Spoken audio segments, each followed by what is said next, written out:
Hi, Trevor here, reflecting on live stream music. Thank you for stopping by.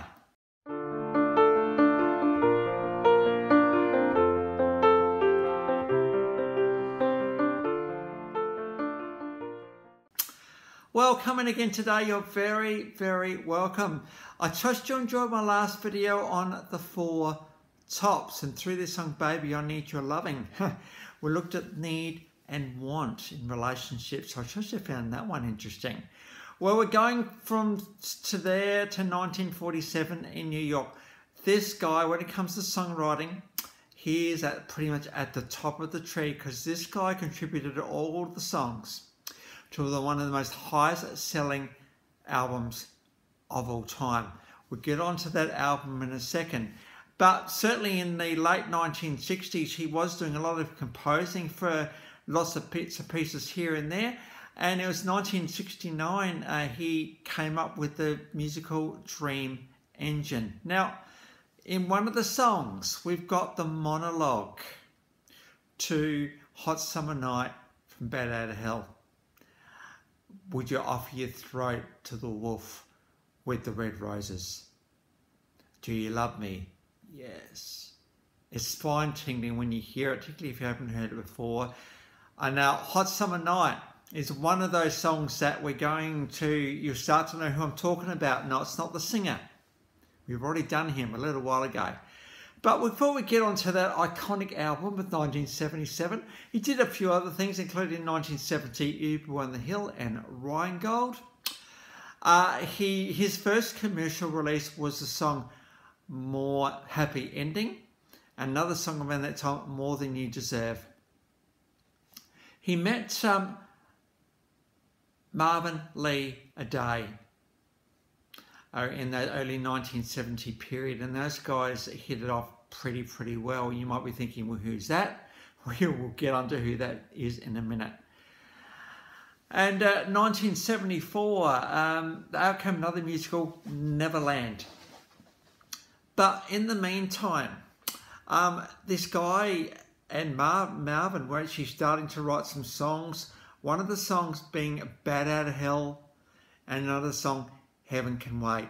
Now, these both went into this musical, Neverland, but no record company could really entertain the concept of this over-the-top, incredibly rocky album.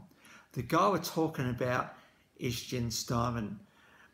Now, Jim and Meatloaf, I thought, well, we've got this really good album here, but for 2.5 years, it was rejected by all of the major record companies. Can you just imagine knocking on the door thinking you've got one of the albums of all time here, and everyone just says no.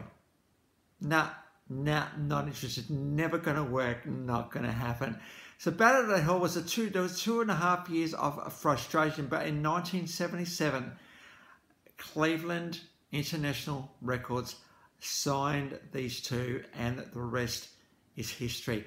Bat Out of Hell, as of 2007, they reckon around 40 million albums. There's still a substantial number of albums sold every year, even all these years later. Bat Out of Hell didn't only change Jim Steinman and Meatloaf's lives, it changed music generally. We had not just an album, it was a concept album, it was a concept rock album. Now, we all know how good Meatloaf's voice actually is, but this album changed the world in many ways. Now, interestingly, I've already done a video on Meatloaf and Bat Out of Hell, so what I'm going to do is I'm going to just drop a link to that particular video below, because it kind of looks at the album in a little bit more detail, and we don't need to look at it again, but we do know how significant Bat Out of Hell actually was. In 1981, out came the album Bad for Good. Now, this song was an independent release, a solo release for Jim Steinman himself, and one of the songs that I still remember and really fell in love with, Rock and Roll Dreams Come True. We got an official clip, and we got a live clip with Meatloaf singing it, so that's pretty cool. There's pretty nice guitar work starting at the start of this live track as well. Rock and Roll Dreams Come True. I think this is where I want to go today, looking at dreams. Now, for Jim Steinman, Meatloaf, when they had this album Bad Out of Hell and no one was wanting to touch it. What's the thing that keeps you knocking on doors? Well, it's your dream, isn't it? This is the thing that when life is a bit of a challenge, we want to be able to keep it going. We want to be able to see our dream come to fruition. And rock and roll dreams, particularly, I think Jim and Meatloaf understood what that meant. You know, they released Bad Out of Hell, and the world changed. It was a very, very significant album, and they actually saw what it means to fly and to live and to dream and to see all of those things come true. And Meatloaf went on record to say, hey, I'm really, really going for it here. You guys better be able to keep up with me. And because of that passion, I think the album not only did really well, but it actually toured really, really as well. So the concept of dreams, that is, when, you know, we've got this little idea, we've got this little thing, and we think, hey, you know, it's never going to happen. Well, maybe it will.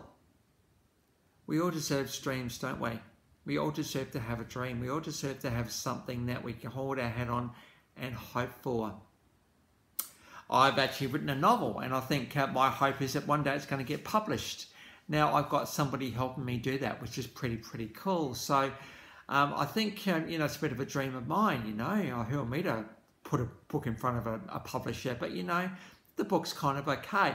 And I think that's one of the other things you've got to realise too, is that the dream you've got is actually okay. There's actually nothing wrong with it. We tend to be a little bit down on ourselves, don't we, when we have a dream and think, oh, it's never going to mean anything.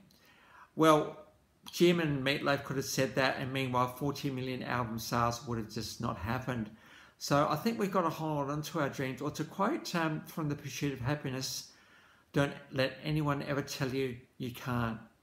If you have a dream, hold on to it and protect it.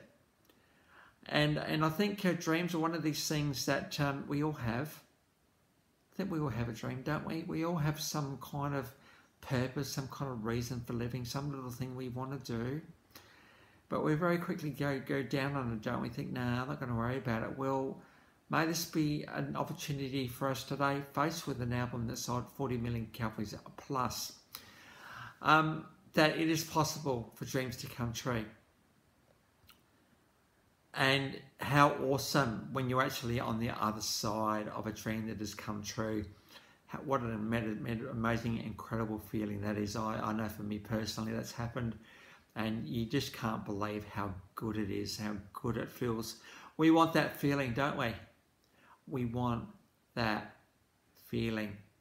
So protect your dreams. Okay, now moving right along, because this guy has written for pretty well a lot of very, very significant artists. There's a lot of clips today.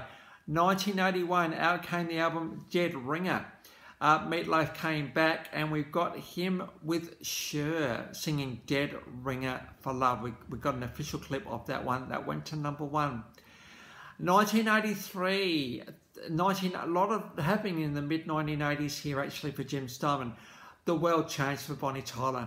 The world did not only change for Bonnie Tyler, it changed for the world of music in general when the iconic, eternal, ethereal, Total Eclipse of the Heart came out. This song went to number 1.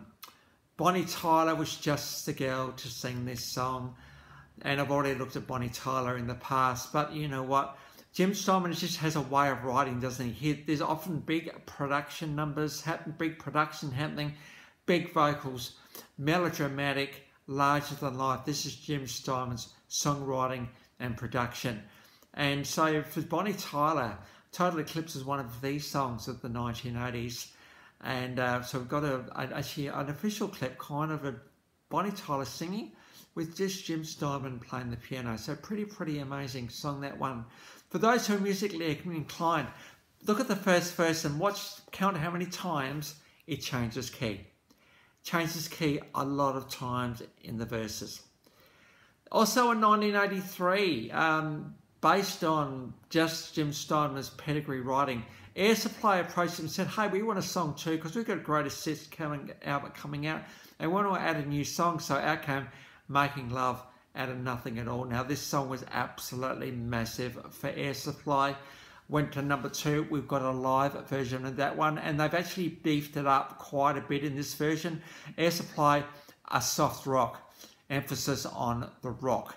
These guys can really, really rock when they need to, and we know how good their voices are and their harmonies are, and it's how good to see Jim Steinman write for those two guys from Australia. Barry Manilow also, he'd had a pretty big decade in the 70s, and he was still around in the 80s, and he thought, well, actually, I'll get Jim to write me a song, and he wrote Read 'em and Weep. Read 'em and Weep again, just so challenging. Let's make a mistake. Jim Steinman's songs are very, very hard to sing, and you've got to be really, really talented to be able to sing his songs. Well, Barry Manilow has got a fantastic voice. I've already covered this guy as well, actually. So Read 'em and Weep, we've got an official version of that one. Talk about immortal, one of the best singers of all time, Barbra Streisand, thought, well, I want to get on this action as well. And she got him to write Left in the Dark. So we got an official version of that one. A lot of Jim's songs are about love and loss and the feeling that you have when you've lost somebody. And so to be able to articulate that so well in songs is pretty cool. So Left in the Dark, Barbra Streisand. Now, it was around this time that Def Leppard were absolutely massive and huge, and they approached Jim and thought, hey Jim, could you write some songs for us? But Jim Steinman said, well, actually, no, I can't, because I'm doing another album for Bonnie Tyler, so I'm going to have to leave you guys to it. So Def Leppard unfortunately missed out on Jim Steinman's songwriting. It was also around the mid-1980s that Andrew Lloyd Webber was really struggling a little bit with Phantom of the Opera, and he thought, well, who can I get who's a little bit on the darker side to actually write me some lyrics? And the rumour goes that he approached Jim Steinman to write the lyrics for Phantom of the Opera, but again, Jim said no. In 1986, the second Bonnie Tyler album came out, and we've got an iconic song off this album, Holding Out for Your Hero.